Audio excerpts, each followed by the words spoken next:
2010 წელს ზუგდიდის მუნიციპალიტეტის ცენტრალურმა ბიბლიოთეკამ ქალაქისთვის უჩვეულო ღონისძიებას ცოცხალი ბიბლიოთეკა სახეები ჩაუყარა საფუძველი. ცოცხალი ბიბლიოთეკის მიზანი არის ცოცხალ წიგნებთან, ანუ საინტერესო ადამიანებთან საუბრებით, მკითხველებს გააცნოს ალტერნატიული შეხედულებები სხვადასხვა მათთვის საინტერესო საკითხებზე. ღონისძიება რამდენიმე წლის წინ დაიგეგმა და წელს მეორედ გაიმართა. შეკითხვები მის საუბარზე თუ საიდან როგორ გამიშთა სურვილი ესეთი ინოვაციური პროექტის განხორციელების.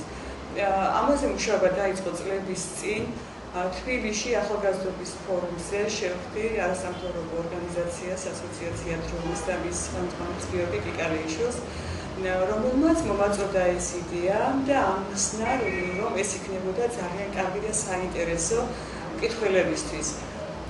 ჩვენ ინტერნეტითაც შემდგომში ინტერნეტითაც მოვიპოვეთ ინფორმაცია ამ ღონისძიების შესახებ, მაგრამ უფრო დეტალურად, პრაქტიკულად განსხვავებით გადავწყვიტე თანამშრომელი მიმებლინა თბილისში და დასწრებოდა ღონისძიებას. პირველია ავტომატიზაციის განყოფილების გამგე მივავლინე ღონისძიებაზე. ჩვენ მივიღეთ მოწვევა ამ ღონისძიების შესახებ გიორგი კიკალეიშვილისგან და მივავლინე თანამშრომელი, რომელიც თვითონ როგორც მკითხველმა მიიღო მონაწილეობა ამ ღონისძიებაში, ცოცხალ ბიბლიოთეკაში და შემდეგ მიიღო კონსულტაციები გაიარა მათთან და გადავწყვიტეთ ჩაგატარებინა ზუგდიდშიც. ქალაქის ცენტრალურ სკვერში ჩატარდა საინტერესო ღონისძიება ცოცხალი ბიბლიოთეკა სახელწოდებით სახეები. წინასწარ გავიარეთ მოსამზადებელი, სერიოზული და ხანგრძლივი პერიოდი, რომლის განმავლობაშია შევარჩიეთ ცოცხალი წიგნები, მოხდა მკითხველების ინფორმირება, განსაზღვრეთ და შევარჩიეთ სხვადასხვა თემატიკა, რომელზედაც ცოცხალი წიგნები ისაუბრებდნენ თავიანთ მკითხველებთან. ამასთან ერთად შევადგინეთ კატალოგები ცოცხალ წიგნებზე და მოვამზადეთ საშვები და ბუკლეტები. ცოცხალი ბიბლიოთეკის მიმდინარეობის პერიოდში ნებისმიერი მსურველი მიდიოდა ბიბლიოთეკართან, ბიბლიოთეკარი მას გამოუწერდა საშვს და ამის შემდეგ მკითხველი გაეცნობოდა რა კატალოგს და აირჩევდა რა მისთვის სასურველ ცოცხალ წიგნს, მიდიოდა მასთან და მასთან პირადი საუბრით იღებდა საინტერესო ინფორმაციას ამ ადამიანის პირადი თუ პროფესიული საქმიანობის შესახებ. წელს ცოცხალმა ბიბლიოთეკამ რამდენიმე ცნობილი ცოცხალი წიგნი შეკრიბა. უცხოელი მოხალისი მასწავლებელი, მოძღვარი, მრავალშვილიანი დედა, პანტომიმის მსახიობი, საზოგადოება ცოტნე დადიანის დარბაზის 2 წევრი, ბიბლიოთეკის ერთ-ერთი აქტიური მკითხველი და განათლების რესურს ცენტრის უცხოელ მასწავლებელთა კოორდინატორი. მათ დაინტერესებულ მკითხველებთან სხვადასხვა თემებზე ვრცლად და გულახდილად ისაუბრეს. ღონისძიების ორგანიზატორმა მკითხველს სიურპრიზი მოუმზადა.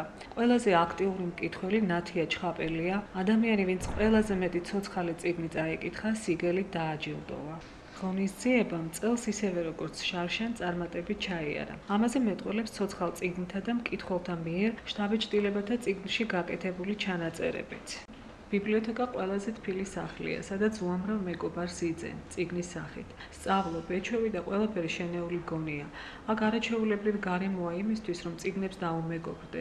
ბიბლიოთეკის ყველა თანამშრომელი საოცარ ყურადღებას იჩენს თითოეული მკითხველის მიმართ, რაც იმაში გეხმარება, რომ ეს ადგილი ჩვეულებრივ შენი ყოველდღიურობის ნაწილად აქციო. აქ მოგეჩქარება ახალი წიგნის წაკითხვის სურვილი გიპყრობს და თან გეიმედება, რომ ის ახალი წიგნი ყოველთვის დაგხვდება აქ.